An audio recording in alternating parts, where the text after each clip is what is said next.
Time now for the voice of the land on the Big Play Network with your hosts, Kevin Arnold and Always Positive Jay.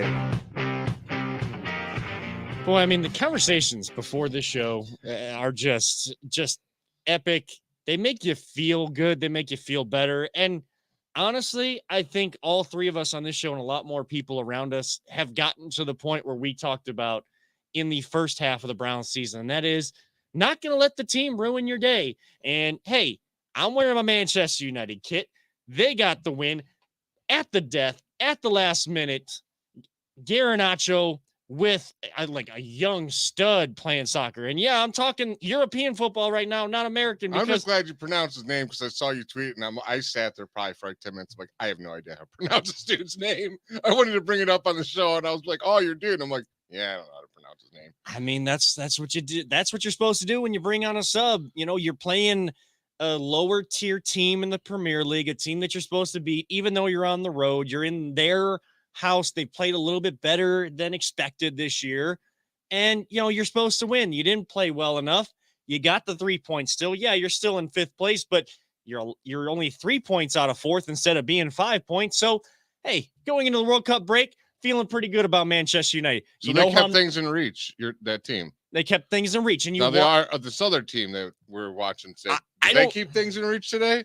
Did they make the playoff hopes any better for us? I mean, all those fans that traveled down to Miami, was it a show for them today? Hell no, it was terrible. I mean, I felt so bad because scrolling through Twitter before that game, I mean, you would have thought it was a Browns home game. Like, and I heard that there was a lot of people going, but you hear these things and then people don't make the trip, or maybe plans got changed around, and hopefully everybody's doing okay down in Florida with that hurricane that hit down in South Florida. You heard a lot of people were going, but you don't always know until you actually see it. Well, the Browns fans showed up. I don't know if the Browns players showed up. The defense sure didn't show up. But don't worry, guys. That music is playing in the locker room, and they got different vibes. They got a good vibe there. Oh, boy, guys. Oh, we're going to get into all of that right here on the Voice of the Land. Always Positive Jay across the table. Somewhere in the stratosphere, although there was a profile picture on Facebook. I don't know how a picture was ever caught of audio. What Jarvis was to Iron Man, audio is to the Voice of Land. His human name is Peter Tulp. He is the producer extraordinaire behind the proverbial glass. I haven't said that much lately. I don't think I need to because I don't know if he's behind anything because I don't know where it is. He's in is space. It? He's there. He's everywhere. But I'm telling you, there was an update on Facebook that Peter Tulp changed his profile picture, and it was just in that circle. There was a face. Yep. He's got his what do they call it? The symbiote body. Yeah. You know, I don't know, but Peter Tulp's here. I'm Kevin Arnold. We are the Voice of the Land. We are your big play. Browns post-game show. As much as we don't want to talk about it, you have to, and that's part of the job. We are brought to you by Vector Technical. They'll get the right person in the right job the first time. Thank you so much to everybody tuning in on Twitter. I have not shared Facebook yet. I'm behind. We had a great open to the show. I will get that shared. If you guys have comments, please leave them in the chat or in the comments below if you're watching us. If you are tuning in late throughout the week, you're listening to the audio, Google, Spotify, Apple, just reach out to us at Always Positive J, at Kevin and 7, at LPV Productions. We always say this. We will tweet back at you. We will talk to you, and we will have a legitimate conversation. And if you have a different opinion than ours, we're not going to call you an idiot and say it's dumb. Well, actually, we'll just respond like, humans. And yes, we have talked about trying to get a phone line to have people call into the show.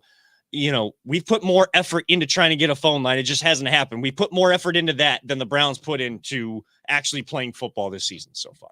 So we are trying.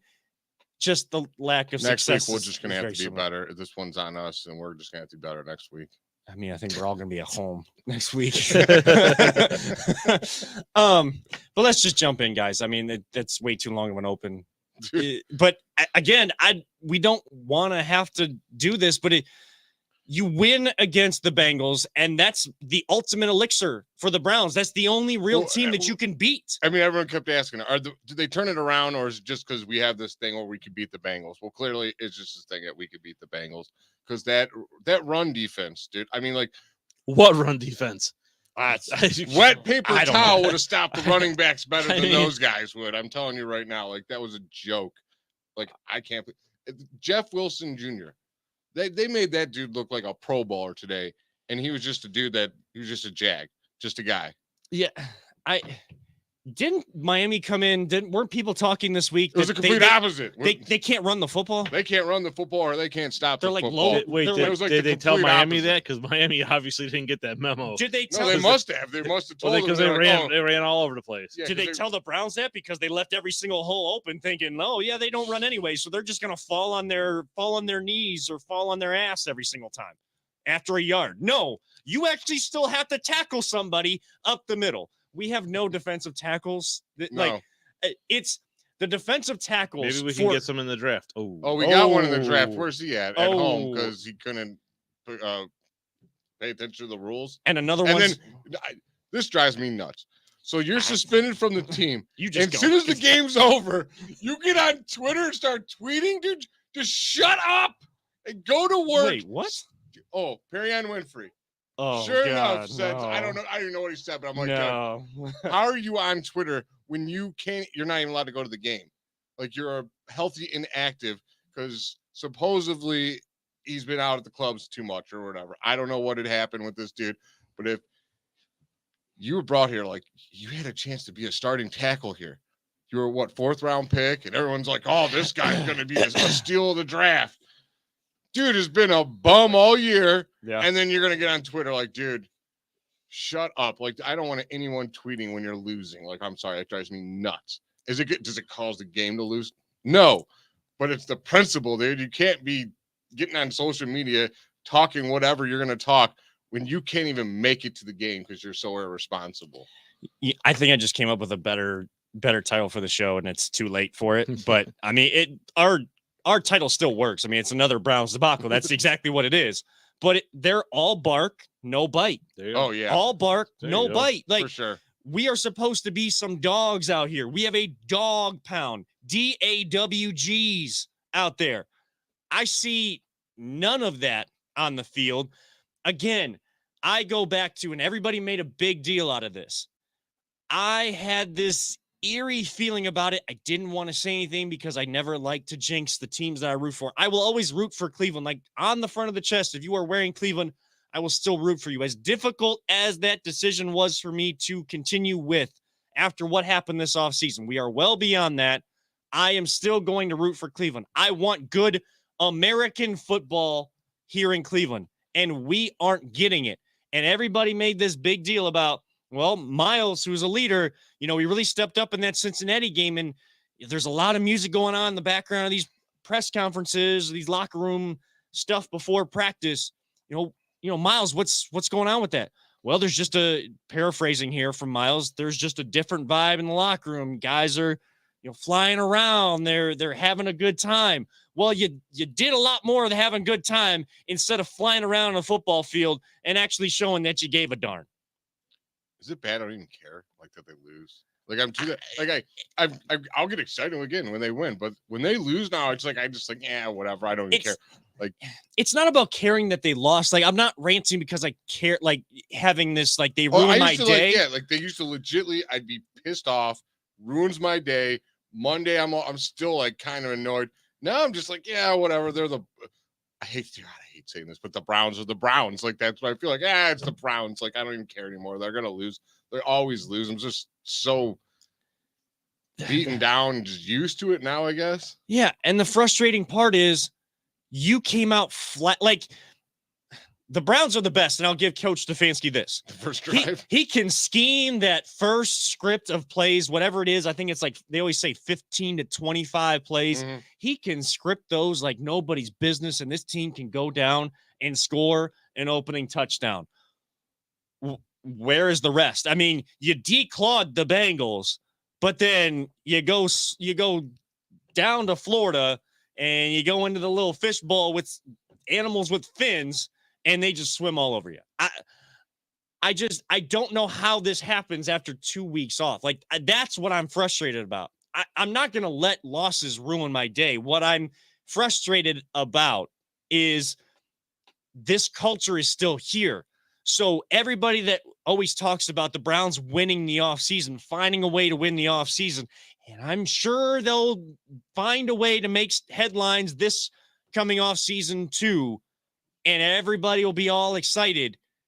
The culture is still the same.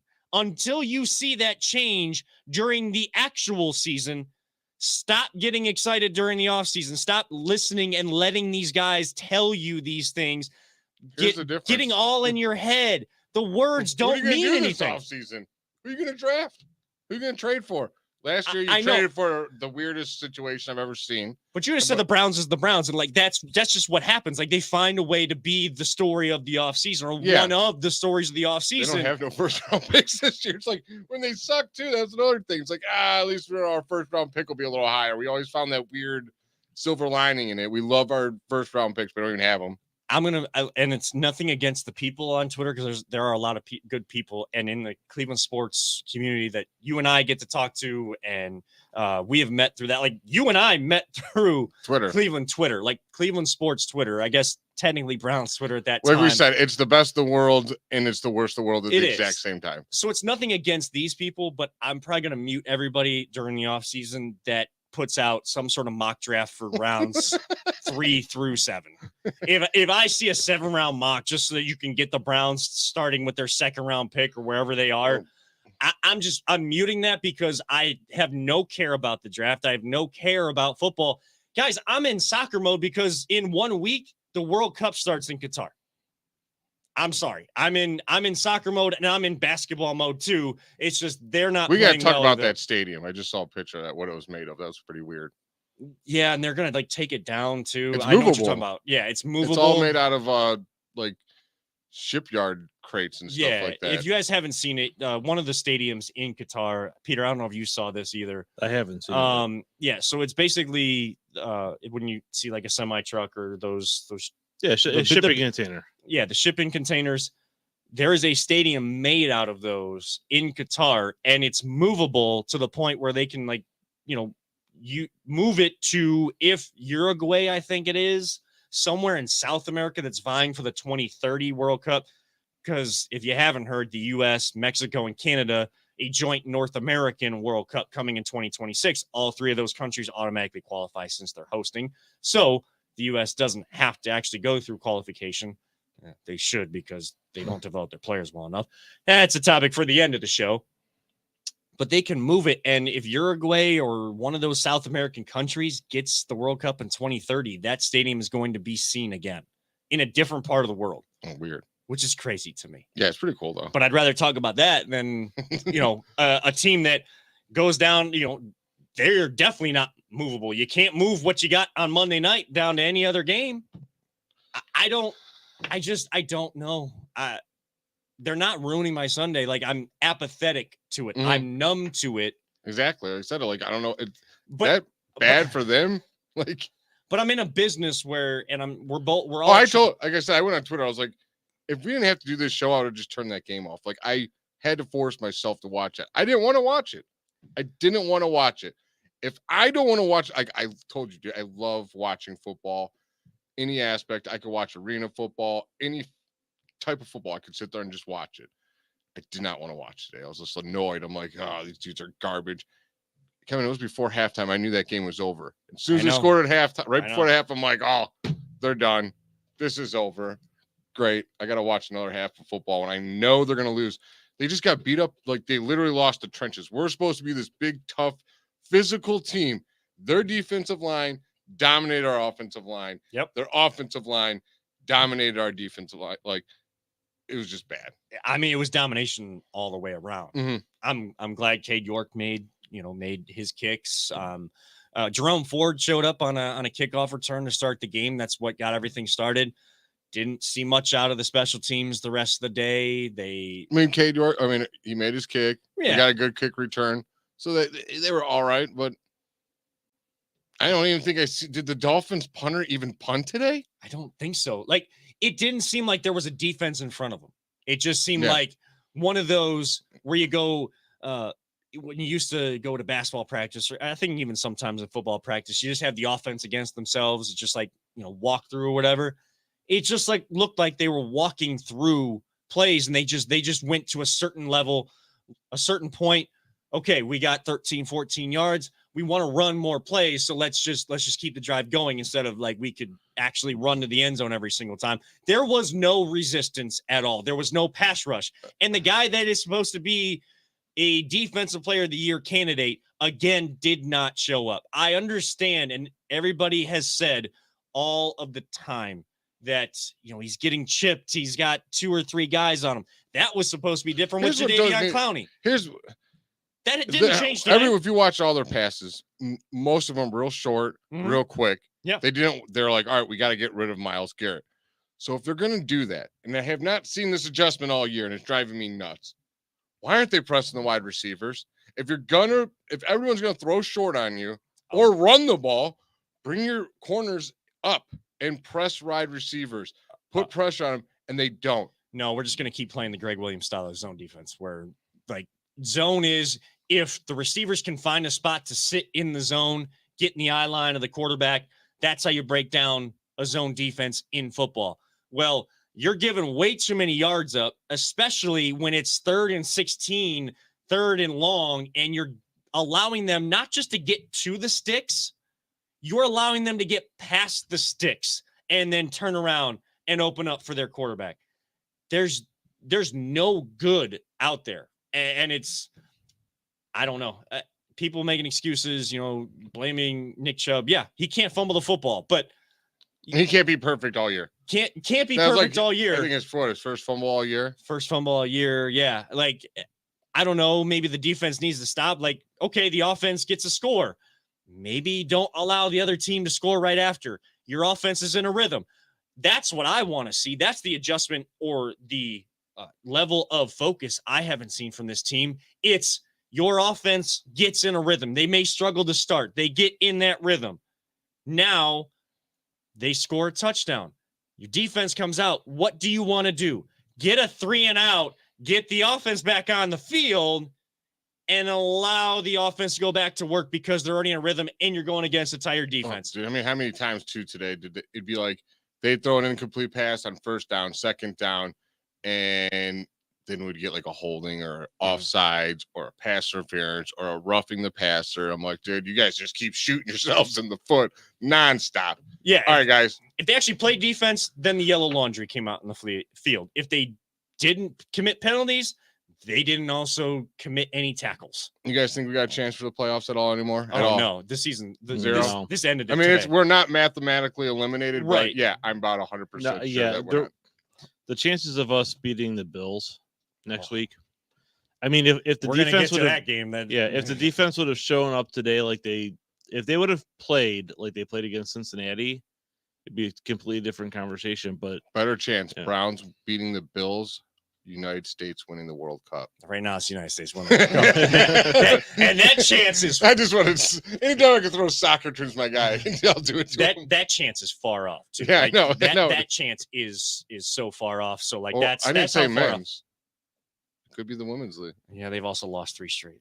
Oh, have they not doing too good? Yeah, they haven't been playing too good either. So we're not gonna dive too deep into that. And those of you that think that, and all the power to you. I'm not a fan of this person, but all the people that are touting that they got the jersey of the quarterback that's supposed to be the actual savior and they paid $230 million to, I hope you enjoy seeing him work through the rust and just having some fun, because guess what? This team is not going to be in a position for him to be the savior. And again, having the fan goggles on, thinking that this guy that hasn't played in 2 years is just going to come out playing guns a-blazing and winning every game at the end of the year, that's not going to happen either. All I want to see now, like I said, I can give up on playoff hopes and division and all that. I just got to see that offense at least. I got to see how he does with that team offense. Yeah. I just hope he is what he was. That's the only thing. Because if not, this team's done for years and years and years if he's not that good anymore. That's the only thing saving Kevin Stefanski's job. I told you. Is how those 6 games go. He's either the fire extinguisher or the gasoline to his seat. If those 6 games don't go well either, I don't know if Kevin Stefanski makes it through with how quickly the Haslam's move on from things. I don't know if they make it through either. But there was a lot of other football played around the NFL. We'll leave the Browns there. A good 20 minutes of venting, but also like apathetic venting. Like, we're not mad. Yeah. Like, you guys suck, but whatever. At least it's you and not me playing. I think what maybe the only thing that gets me mad is that there's so many other fandoms, fan bases that get to have fun on Sundays with football, and like their teams get that opening win and they get the confidence. So we'll talk about some of those games around the league. We will whip around the NFL, as sometimes they say, on the other side. This is the Voice of Land on the Big Play Network. Whether you're looking to hire new talent or start a new career, Vector Technical has you covered. Vector Technical is a 28-year-old staffing firm that has helped thousands of job seekers advance in their career with reputable partners throughout Northeastern Ohio. Vector Technical is more than just a temp agency. With an above-average hire-in rate of 1 in 4 candidates, Vector works hard to connect the right person with the right opportunity the first time.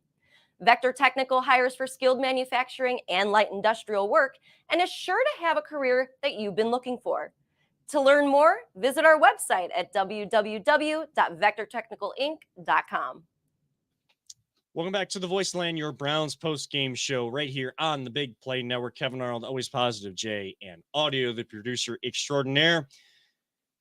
Came back in the first segment, at least we did our job. We talked about the Browns. Now let's see which fan bases are actually having fun on Sundays in the NFL as we whip around the league. We got some games going on right now. The good one going, and it is, they call it America's Game of the Week on Fox, and it really is. Cowboys, Packers, 28-28. Cowboys, I think, are 6-2 on the year. Packers, 3-6.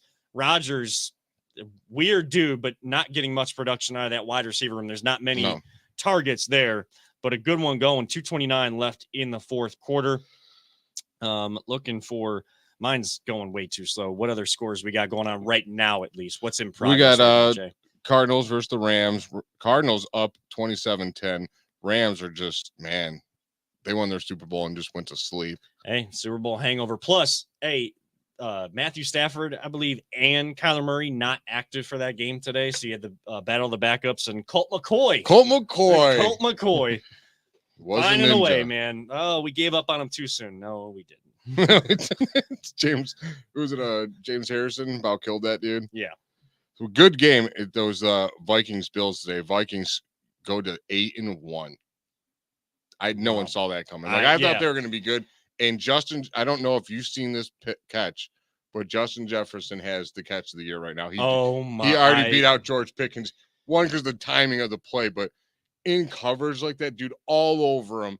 Just reaches up one hand. Other guy's got his ball, and he just somehow contorts it. And best receiver in the NFL right now. So this weekend there were some epic catches this weekend, and like in football in general. Did you see the catch in the Notre Dame game? No. Was it the behind the back one off the defender's back? So like you've seen it before where a guy catches it and like pins it to the guy's back.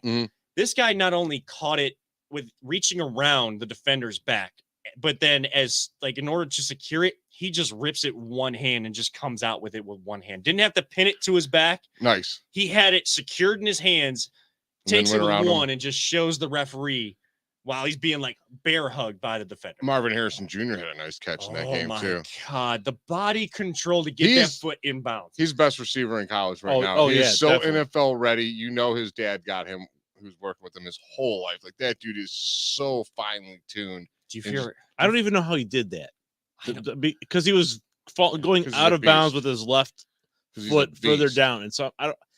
It doesn't even make sense how he did it, but it was amazing. To know where you're at in the field, know which foot you can get in bounds, because you only got to get one in high school and college, and to get that foot in bounds, that was spectacular. But going back to the Bills-Vikings game, I switched over to Red Zone.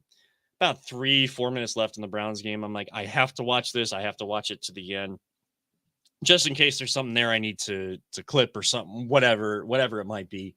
But I switch over Red Zone and I see that, Bills are up 27-17.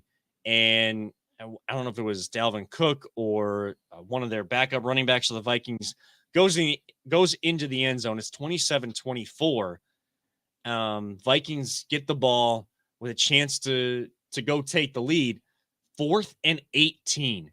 Justin Jefferson The defender looked like he was well in position to intercept it. He just reaches back. It was like the Odell catch. He reaches back with one hand, just reaches up, somehow comes down. If the ball doesn't touch the ground, he fingertip strength, keeping it off the ground, wrestles it away, first down, and the Vikings go on a drive, end up punching it in. Or no, they didn't punch it in. They got stopped at 4th and goal.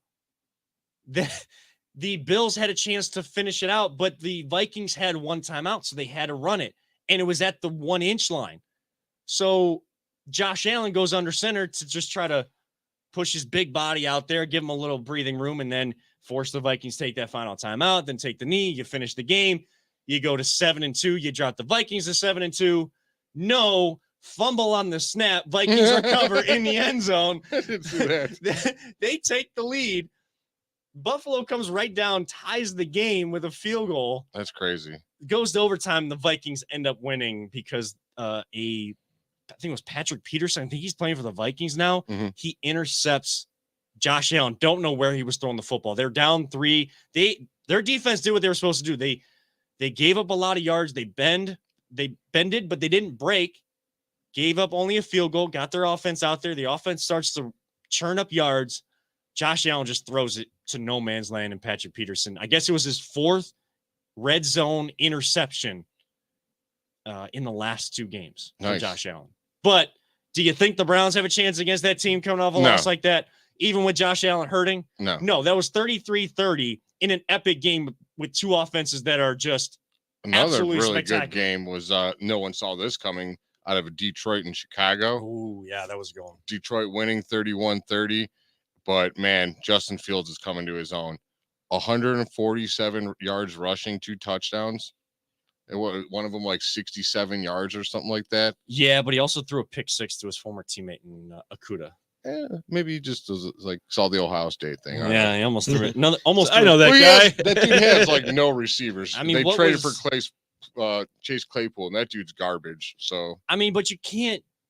Yeah, Justin Fields throws some inexcusable interceptions still as a young quarterback, but you can't really fault him for what happens to what happens to the Bears, because their line's garbage. Like, the reason he has 147 yards rushing is because he has to run all over the place. As soon as he gets into his 3-step drop, 5-step drop, defenders in your face. And if I understand Aiden Hutchinson is a really good player, but if the Detroit Lions, who only had 2 wins coming into today, I think, if they're getting all 4 of their guys through your offensive line, you got a team like that that's pushing you around, you know you got problems on your offensive line, and you are putting your young quarterback, who has shown, again, that he is the future there. Now, only 12 he's doing stuff that reminds me of Michael Vick. Yes. The only difference is I know he's going to study where Michael Vick did not study at all. Correct.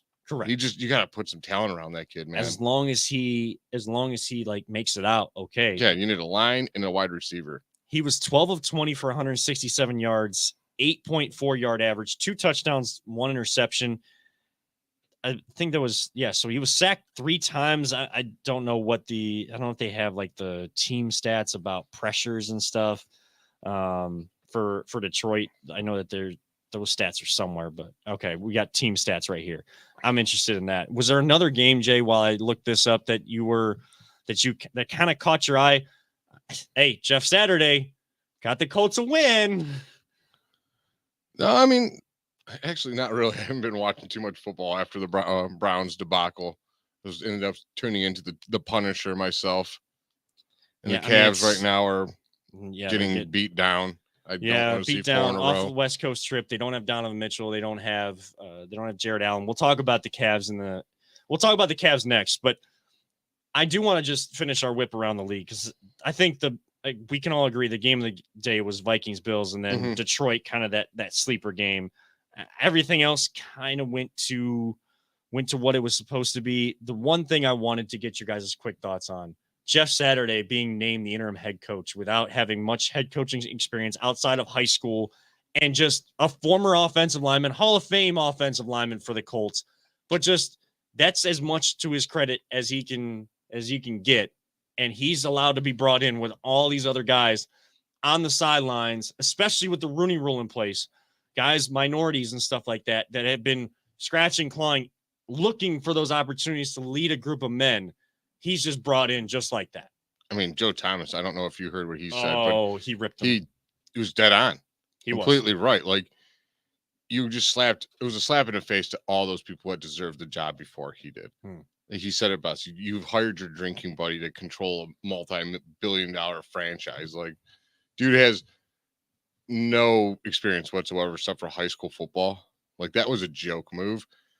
And hope it works out for you, man, because if it don't, you're gonna look really stupid. It worked out for one day. Peter, did you have like any reaction to it, or just like, oh well, Jim Irsay's one of those owners, and this is just par for the course? My thought is, he owns the team, he can do what he wants. That's the problem. I think it is a slap in the face. I think it's a slap in the face of the fans. Because you're not guaranteed anything, and that's the thing. Like, I have an issue with the Rooney Rule because I feel like most teams pay lip service to it. Yeah. And here's the thing is, like, I own a business. I own a couple businesses. I don't care what color you are. I don't care if you're green, purple. I don't care. If you're the best person I want the best person for the job. Yeah. And if it's, it doesn't matter, and I think that's the problem I have with that rule, is just that I think it just doesn't make sense because they bring someone in and they have no intentions of giving this guy a fair shot at the job. But with the Saturday guy, I think it's stupid. But in a perfect world, there would be no need for the Rooney Rule. Like, there shouldn't be a need for the Rooney Rule. Yeah, the fact they that should there be is getting these opportunities no matter what. Like, that tells you all your problems right there. Is that there is the need for that. That you have to be forced. Like, shouldn't have to be forced to interview the right people for the right job. Well, exactly. They should call Vector Technical. Yeah, seriously. Get the right person in the right job the first time. There you go. Hey. Maybe the Haslam should call Vector. Yeah, seriously. More info to come on them here in just 1 second. But I just want to close that by, they're probably feeling good about that move right now because they won. You beat a lowly Raiders team who has underperformed completely. I would say the most disappointing team, like where the Browns were last year with the expectations going in. And there were some expectations on the Browns, but you didn't know what was going to happen without having like that main starting quarterback behind center. So like, it felt like the Browns were going to get a pass no matter what. I don't think that they should. And we'll have those conversations at the end of the season why they won't get a pass from me, depending on how things end. But yes, Jeff Saturday is a well-respected person within NFL circles. And when he was on ESPN talking the game of football, you could hear his knowledge, his passion for the game, his passion for things to go right for teams. He rooted for just teams in the league in general. He always looked at things like we do realistically, but that's just to happen in the middle of the season. And like, there is no conversations. There's no talk of like, oh, we've started the process of interviewing people and things like that. He's just brought in off the street, off the broadcast desk, instead of like he was already in the organization.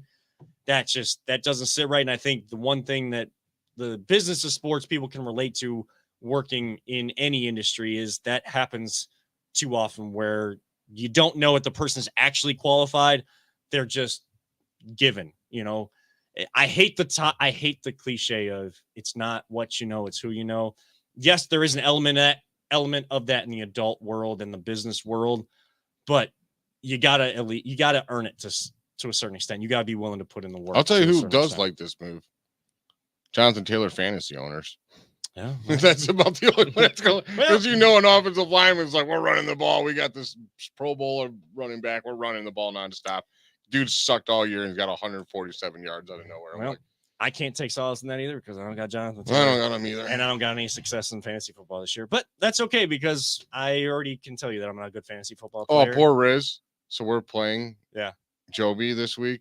Ooh. Yeah, it looks like we're going to – not only did he have to watch the Dolphins game with the Dolphins fan, but I'm pretty sure we're going to lose to him in fantasy football too. I'm like, you got the double whammy sitting next to him. Yeah. Good thing Joe's probably one of the nicest people ever. Probably didn't give him no slack for it. We love you, Riz. I hope that we'll try to liven up the office for when you come home. Yeah. That's all we can do.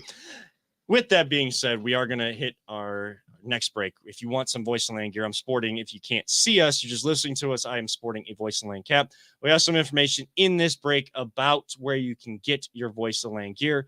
We'll talk Cavs next, right here on the Voice of the Land on the Big Play Network. Are you struggling to hire the right talent or maybe even find the right career? Vector Technical makes it easy. Since 1992, Vector has provided Ohio employers with a reliable process for hiring and have helped thousands of job seekers advance in their careers. Vector Technical is more than just a temp agency. We invest time to get to know each client and candidate personally. Vector places people in job opportunities that they are truly excited about. Interested in learning more? Visit our website at www.vectortechnicalinc.com to see a full list of our current job opportunities and to find out what Vector Technical can offer you.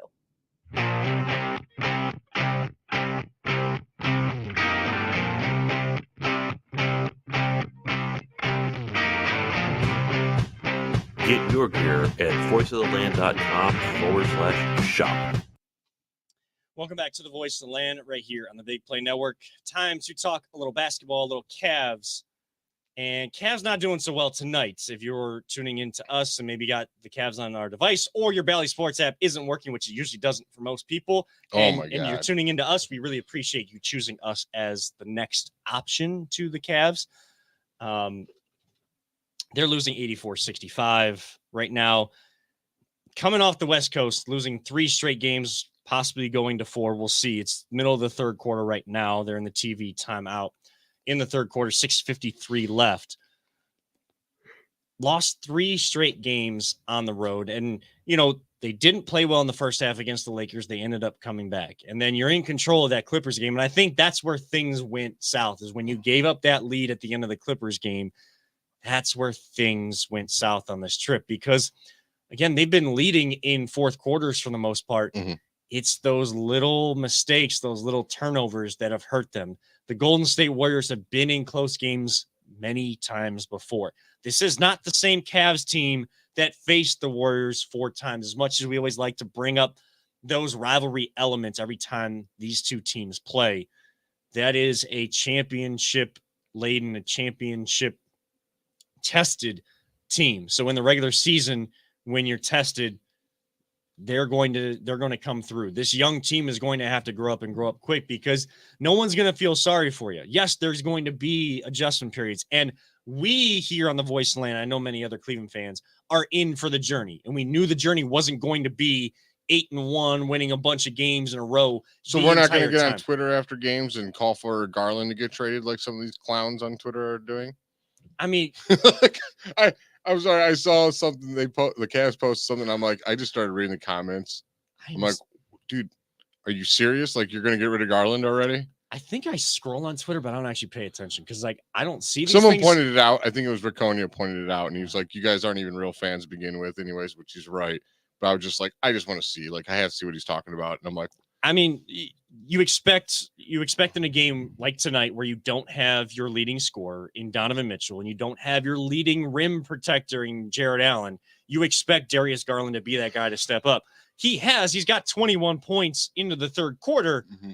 No one else is coming along with him. Evan Mobley, second-year guy, having a bit of a sophomore slump to start his second year. Which is okay, but he's got to get out of it. Like, you got to learn. You got to get a little stronger, work on your game. And those struggles get magnified in a game like this, because you are down 2 of your starters and you're on a 3-game losing streak. You're coming home.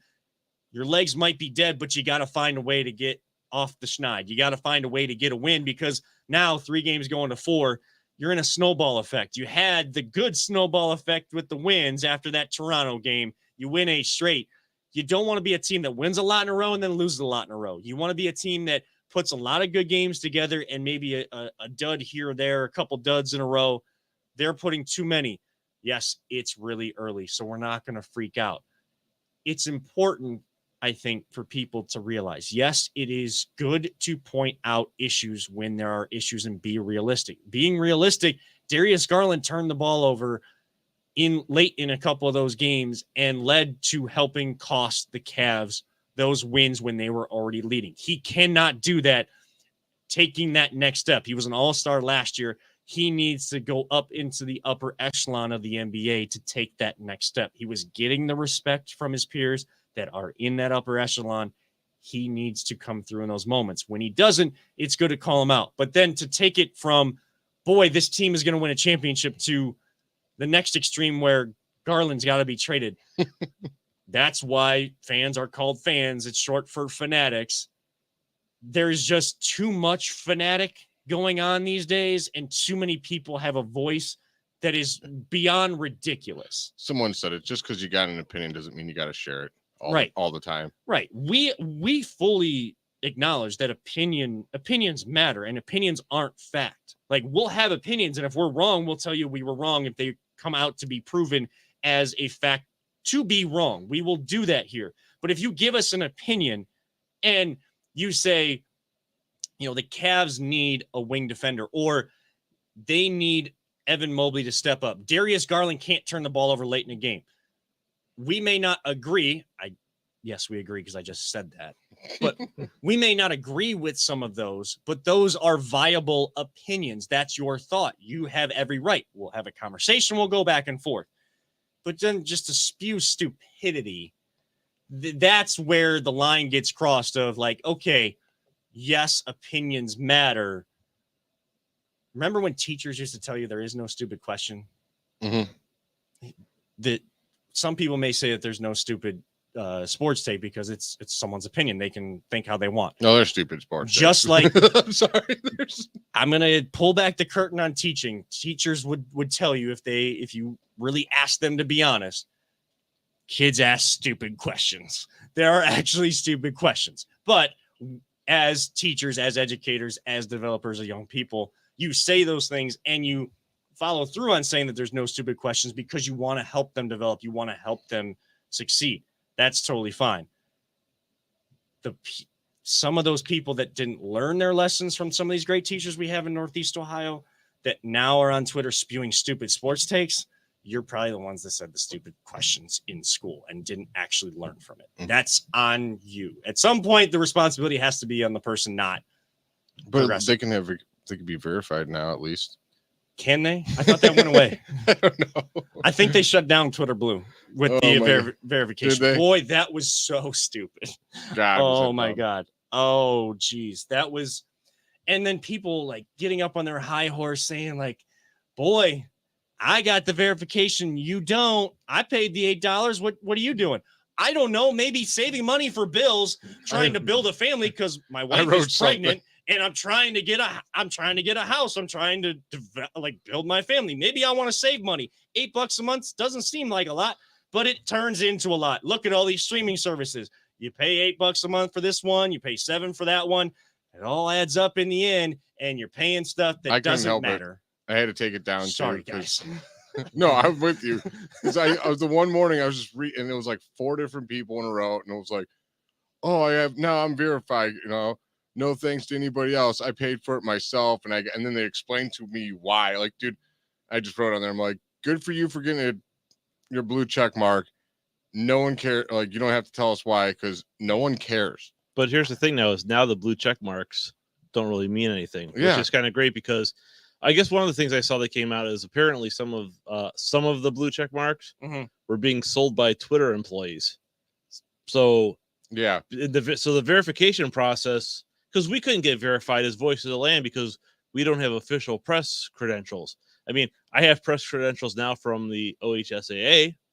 Hey, so I don't know if that is good enough, but I don't think we'll never pay. I want to pay $1 a month for a check mark. Like, I just don't care. Because one, if someone wants to make an always positive J, good. I don't care. No one, you're gonna know the difference between me and whoever. Like, I just don't care. Yeah, it's not a status thing for me. I can give 2 craps. Yeah, like I don't care. But it just. I can people that were making it a status thing was just like, yeah, that's silly. Oh boy, I'm on Brown's Fontana Twitter. Didn't do it for you by posting it. He was doing it. He was just take a picture and then screenshot it and then like doodle on there like a blue check mark. He goes, I got you for free. I'm like, oh, help my buddy Kevin out. We don't want to pay for one either. At this point, I mean, like, And again, I think that they put at least a pause on it. I thought I saw that there's back and forth information on it. Here's the deal. Anyone that wants me to believe you have a blue check mark, send me $8 a month. Actually, send me $4 a month, 50% off. Send me $4 a month. I'll pretend you have a blue check mark. Perfect. Someone did something in it. I mean, if out of pure comedy, they paid the $8 just for his comment, and I laughed so hard. I shouldn't say this. When he gets a blue check, go ahead. Even if it crosses the line on the show, I don't really care. It doesn't really cross the line, but he gets a blue check mark. I got a blue check mark. Take that, pores. And I was just like, oh my God, that's so wrong. But it was so funny. I could not laugh. It's like, because that's what it was. That's what it really is to people. Like, if you got money, you can have the blue check mark. And he just, like, the person that did it is a total, like, he's kind of like McNeil. He's a very satire account. Yeah. And I was just, I like you are right now. I was in tears laughing. I'm like, that's wrong. But it's so damn funny. it if it's not funny. But I'm going to hell. But it's one of those things where I kind of understand the idea behind it, because if you have a bunch of fake accounts, it doesn't cost you anything to make fake accounts. If it costs you something, none of these bot accounts are going to pay $8 for every But they account were. they have. That's Well, the funny but that's it. Well, the people that are being smartasses are all paying the $8 to be smartasses. Yeah. So, I mean, there will be people to make fake accounts. They will. I mean, there was the person that made the fake LeBron account, and it was King James, but it was, I think King James was in all caps, and the S was a Z.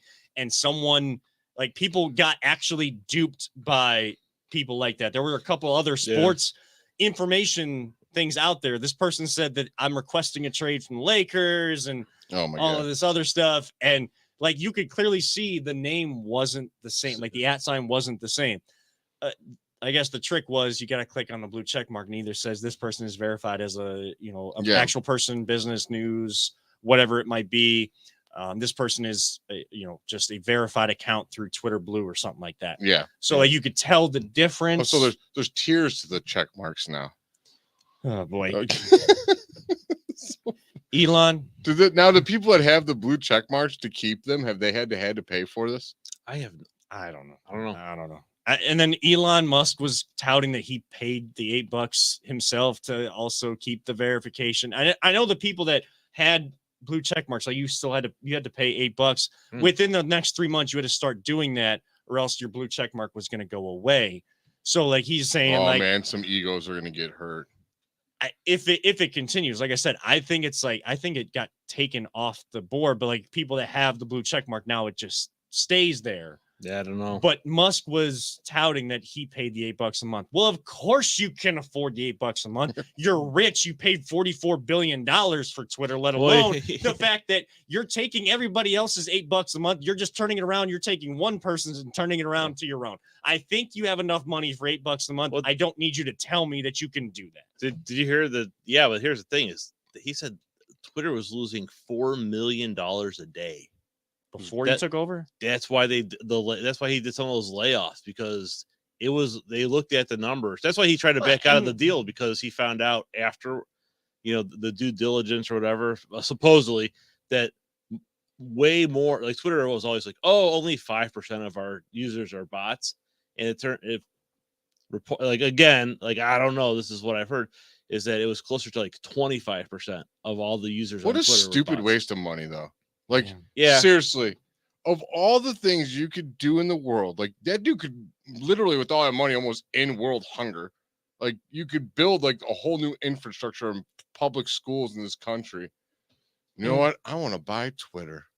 Actually, you're off by a couple zeros. 44 billion is a lot of money, but it won't do all you're talking about.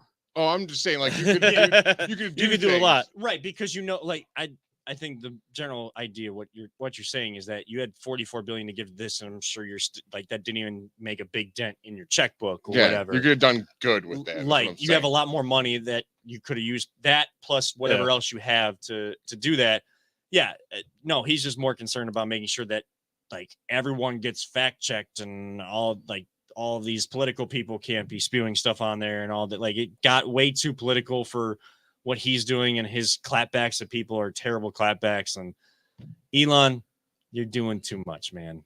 You're doing too much. Just get us to Mars, man. Get us to Mars. Yep, that's Focus all. on Yeah, that. that's all we need to do. Just get to Mars. Get Starlink up so we can get some good, cheap internet all over the world. My buddy There at you go. work thinks his master plan is just to become the ruler of Mars. That's what he wants to do. Hey, that's Well, he already sent his car out that way. I'm so- sorry. I don't even think he's human. I think the dude's an alien or some sort. Like, he looks funny to me. Yeah, But he does look way more human than Zuckerberg. that's true. Zuckerberg. Yeah, I'm not even going to talk on this. We're streaming this on I'm not Facebook putting right now. that We on should wax. probably not What say I'm going to anything. say about him, I'm not putting And it we're on on Twitter wax. too, so Don't worry, we're already off the Facebook. The name was heard, and then we already got taken off. If I don't even know where I was going to go with things. So, Next break. Men in Black. Have you guys seen the scene where like they show like they're saying that all these celebrities are Mhm. aliens? yeah. Yeah. I feel like that seems a little bit more true than Yes, people want I agree. to. So I always said I think he is. Inside, Elon Musk is just this little person operating this whole body machine that he's got going on. And inside the voice of the land, we're well off the rails. So Yeah, time to take our final break. We will break down. Well, I guess I will. I'm going to allow Jay and Peter a little different style of a final segment. I'm going to allow them to ask questions because the World Cup is in 1 week. I'm so excited. I don't have to worry about American football. Yes, it'll be happening, but my focus will be so on the real football that's played around the world and the biggest tournament, the biggest sporting event going on. It only happens every 4 years, and it's specific. Like, it's not just specific to one sport, but it only involves one sport, and that is the World Cup happening in Qatar starting on Sunday. We will talk about that next right here on the Voice of the Land on the Big Play Network. Are you looking for a career in manufacturing? Vector Technical has you covered. Vector Technical is a 28-year-old staffing firm that has partnered with some of the biggest and the best companies throughout Northeastern Ohio. The recruiters at Vector Technical will coach you through the entire job process and will help you land an opportunity that you are truly excited about. Vector does not add any additional fees and offers benefits as well as free online skills training through Penn Foster. To learn more, visit www.vectortechnicalinc.com and make sure to check out our job board to see a full list of our current opportunities and apply. Welcome back to the show that'll talk about anything, even though it's the Browns post-game show for the Big Play Network. This is the Voice of the Land. Kevin Arnold, always positive, Jay. Audio. It is a Sunday night. We got the Browns out of the way. We got the rest of the league out of the way. We even got the Cavs out of the way, even though they're only down 11 now. Is that 11? 11? No, that's 21. 99-78. Yes. Math is hard. Man, mental math is not my thing. Give me a calculator. I'm one of those weird ones that mental math is just like, it's just up here. Like, people always tell me, oh, you're not using a calculator? I'm like, yeah, I am. It's up in my brain. I don't know. No, I got ADD and dyslexia. Like, it is the worst thing in the geez. world for me to try to do mental math. I'm like, yeah, just give me a paper and I'll do this. I've described this to you guys before. Like, I'm one of those people that the scene from Hangover where they go to the table to win money. I think, what was it? The 21 blackjack table. And like you start to see, and you see it in all these other like movies about like geniuses. You see the math all going around them in that scene. Yeah. Sometimes I feel like I go through that moment with myself. But hey, look, we'll talk about anything. We just talked about math for 2 minutes. This is the Voice of the Land where we literally talk about anything. Anybody wants to Kevin come on Arnold, and talk the Rain about Man over here. let's not go that far. Kevin Arnold, the soccer fan. Now you're talking. And the World Cup does start coming up on Sunday. I believe it is Iran.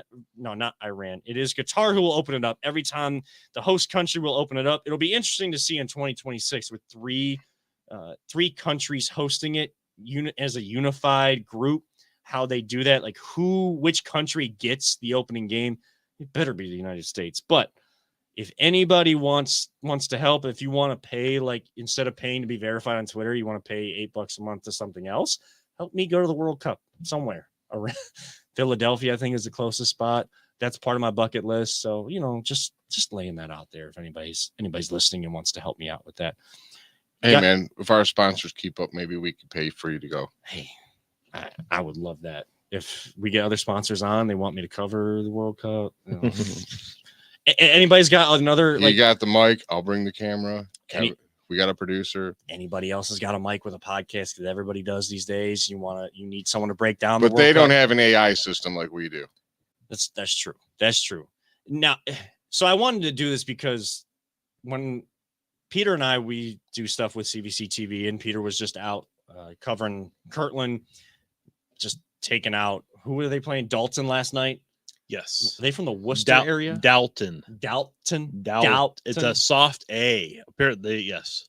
They were very specific about Very that. specific about that. Yeah. Dalton from Worcester. Was the I Worcester? think it's somewhere down there.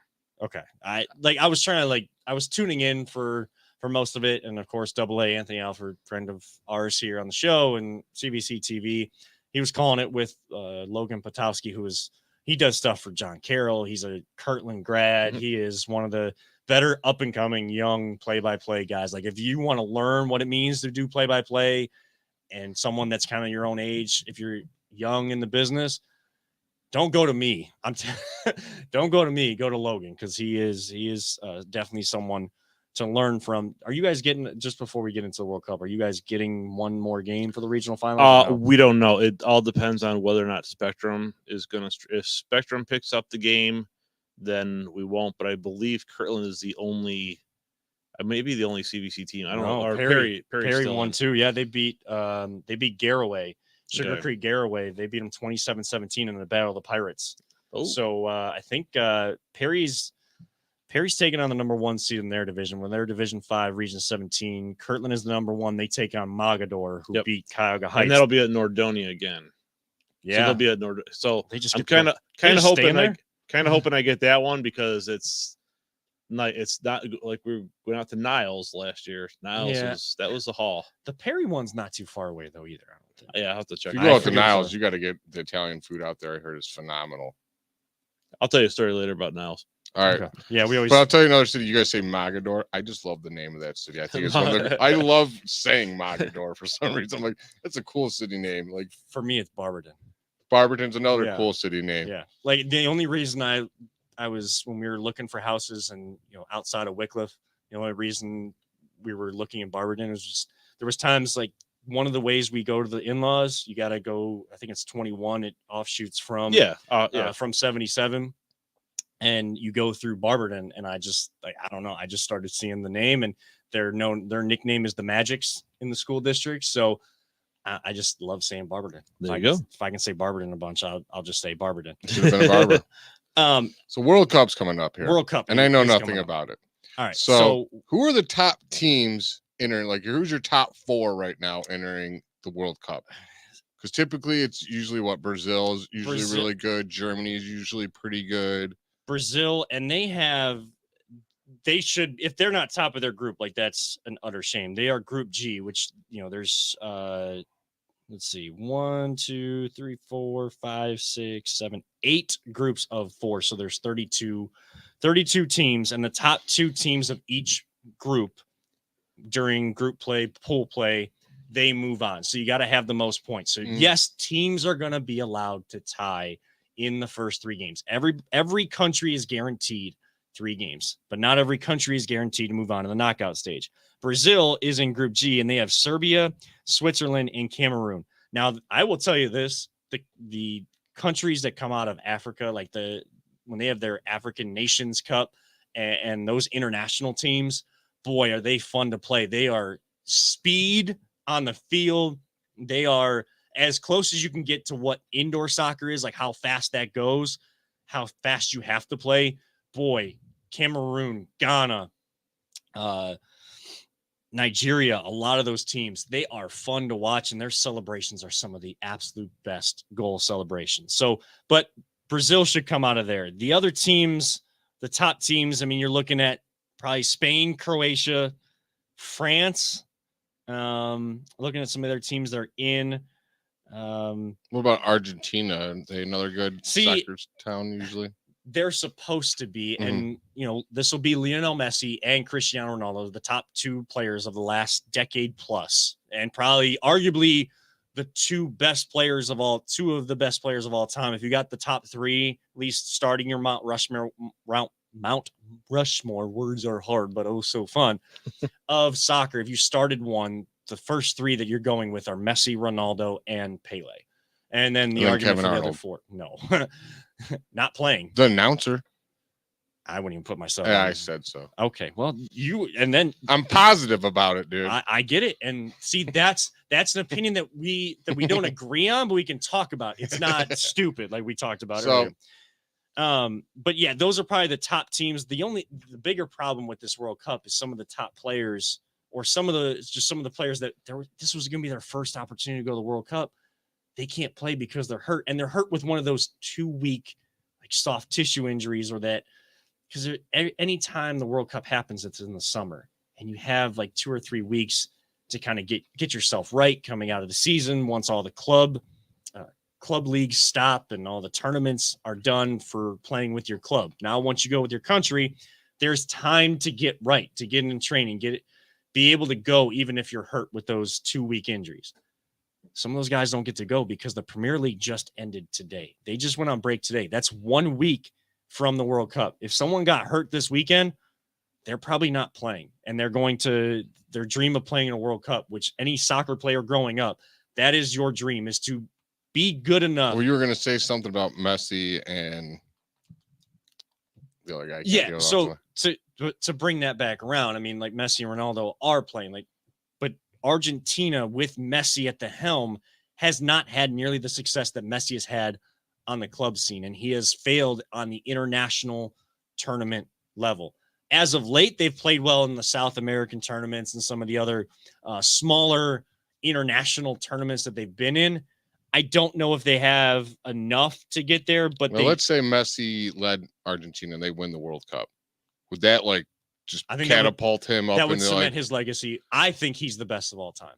I say he's the best of all time. Other people go with Ronaldo. And even though Ronaldo's on my squad, I like what Messi does more because he's the all-around guy. That's why I like LeBron more than Jordan. Yes, Jordan could do other things, but what I've seen from LeBron, he has done so many different things, affects the game so many different ways.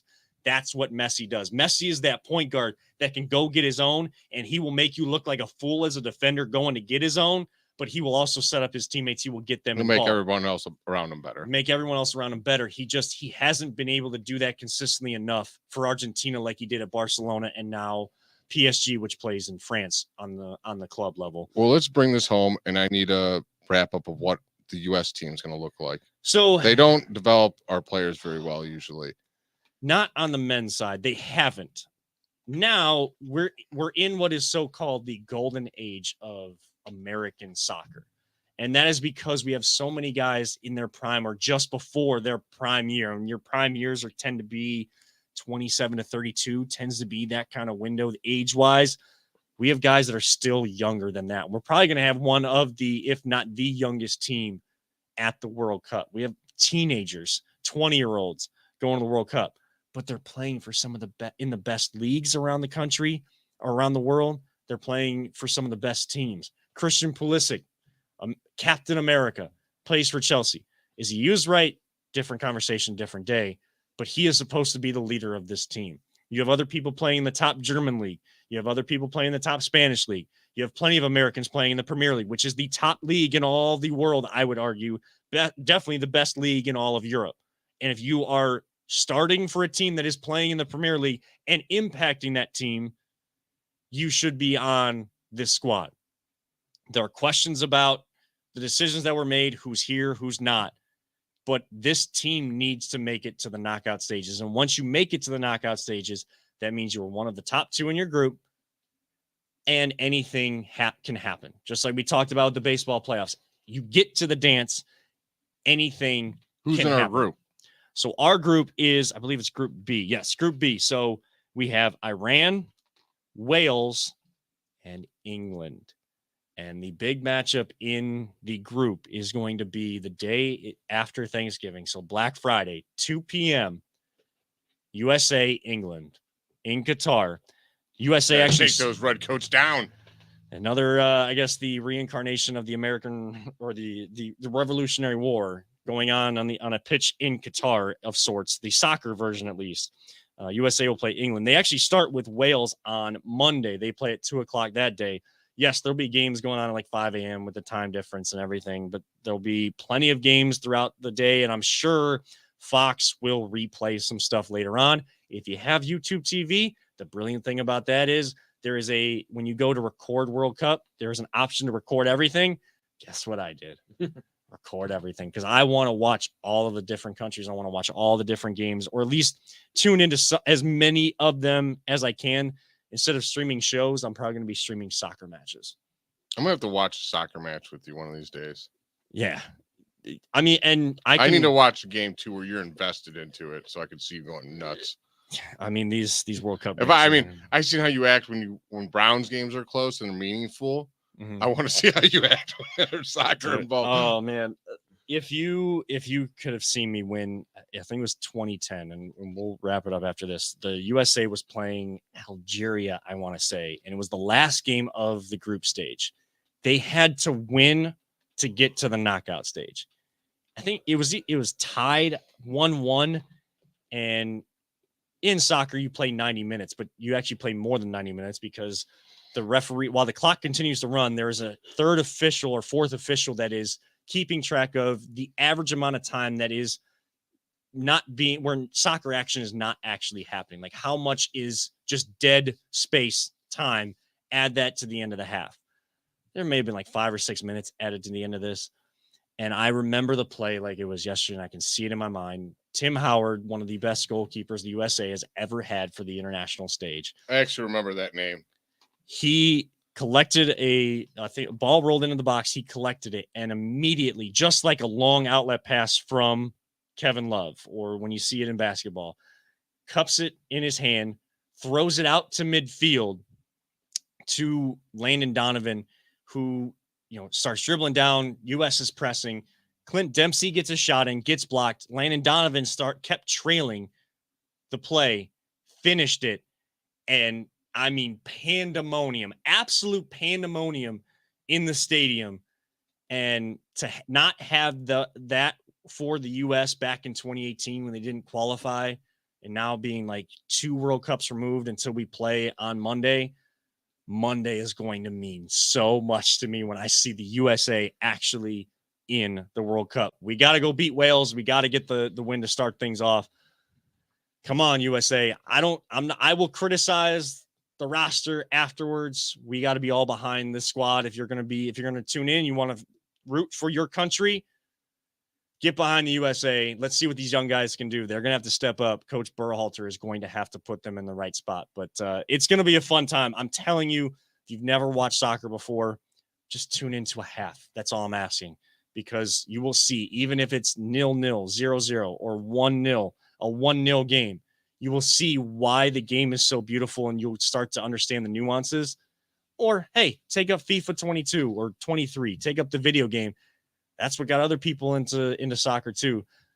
I'm just asking you to give it a try. If you're not into soccer after giving it a try, so be it. But at least give it a try. I would love to build more of a following of soccer in this country. You don't have to give up American football. You don't have to give up basketball, baseball. I haven't. I am just as intense with all of it, and I have Cleveland running through my veins. But I got soccer running through my veins too, and I just ask for you to give it a chance. I mean, dude, I'm no soccer fan. Told you I'll give it a chance. Told you this is our show. We'll talk about whatever we want, and I know how much you love soccer. Me and Peter are all about you talking to soccer, dude. Have at it. And I'm sure we'll definitely be talking Crunch on here too. Cleveland Crunch coming up. They got games coming up at the IX Center. That's going to be a lot of fun too. I think we're going to have to get Ricconia to go to a game with me. Yes. That's going to be one of my goals. Yes. Get Ricconia out to a game, and trust me, I mean, Ricconia's got one. He's fun no matter where you go with that guy. I know, but he's also he's one of the most impactful people on the city, and he's got like one of the biggest voices. Someone I will see him tomorrow. Before we let go, tomorrow I'll be going to the Rec Connect for Rec to Connect. Yeah, Andre Knott's wife does it all, and it's for just helping families that have special needs kids, like our niece that we babysit. Such a good cause, and helps them get out. And yeah, I'll be at the VIP lounge for that tomorrow, and if you guys got a chance, get down there and buy a ticket. Rec to Connect on Twitter, I believe. If you can't, find Andre Knott's Twitter handle, and he'll have it posted on He's there. got somewhere. plenty of tweets on it, and it might be rectoconnect.com, but I'm not. I don't want to say that for sure. So just go on follow, Twitter. It's RC2 Foundation. Yes, or you can go to @DreNot on Twitter, and I can't believe I remembered that. That was pretty good at the end of the show. But Andre Knott has all the information there as well. But for Always Positive, Jay, if you guys get a chance, go say hi, get out to Rec to Connect. It's going to be a great event.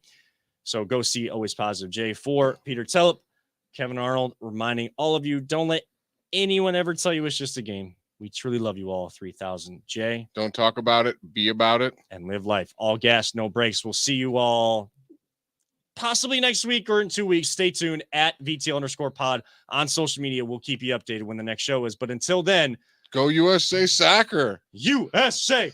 USA. We'll see you next time on The Voice of the Land.